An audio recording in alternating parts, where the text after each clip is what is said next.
Hi, my name is Ryan McKinney, And I am Zach Cannon. and this is our podcast on data privacy and how it has induced paranoia within our society. To begin, we will start with some examples of how some organizations are using certain practices to exploit our privacy and take advantage of us. When our data is not in our control, there is no saying what could happen.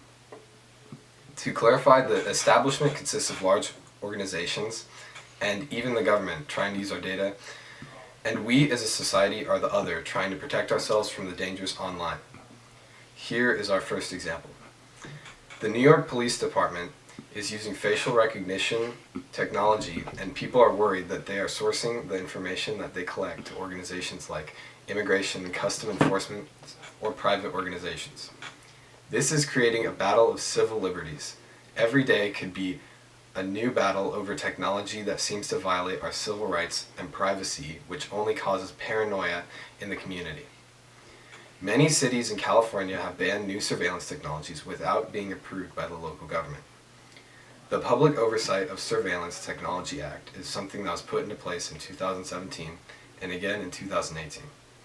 This was mainly to put in place because people were paranoid of what local agencies are doing to spy on us and potentially use it to control us. Also, this act requires that the police disclose basic information of the technology that the police are using. This helps reduce the amount of paranoia within our society, but there is still some reason for concern.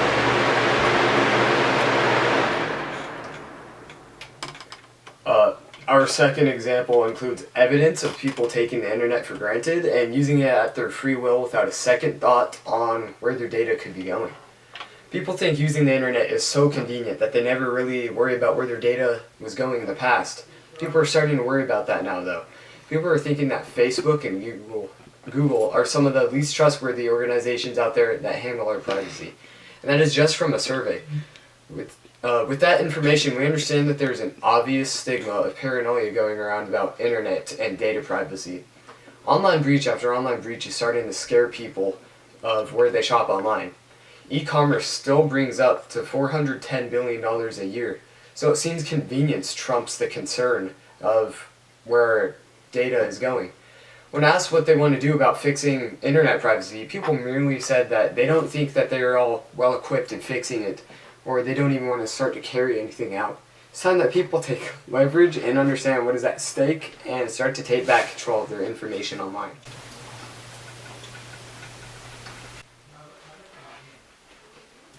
Our final example is that the majority of people are worried about where their data is going and how it is being used. Upon this, we know that people are not doing anything about it, nor do they have the means to do it. Our online footprints are growing at a rapid rate, and soon enough we have to fight over control of our online freedom.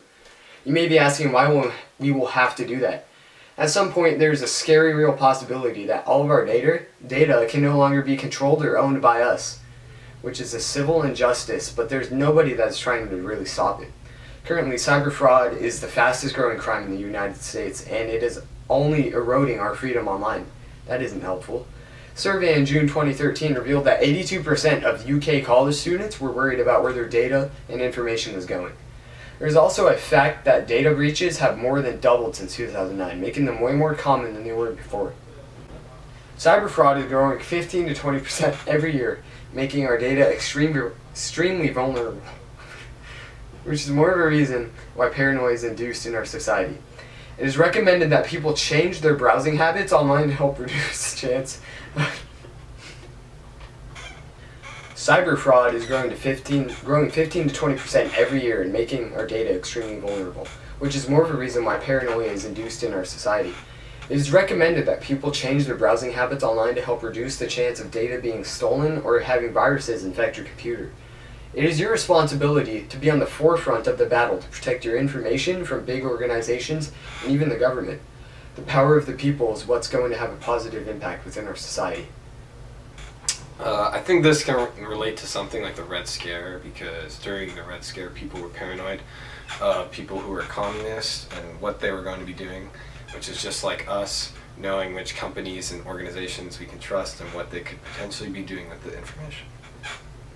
Also, this can be related to the Crucible, I think, where people were paranoid of others being witches, and in this case, those witches are large companies and organizations like Google and Facebook that are out for our info, which we have no consent over. So Zach, what do you think we should do to help keep our data in our hands? I think that we should take a stand against large organizations and that are using our data for things we do not consent to. I think we should up our security standards that reflect what we believe. And that's the end of the podcast. Not yet. That's the end.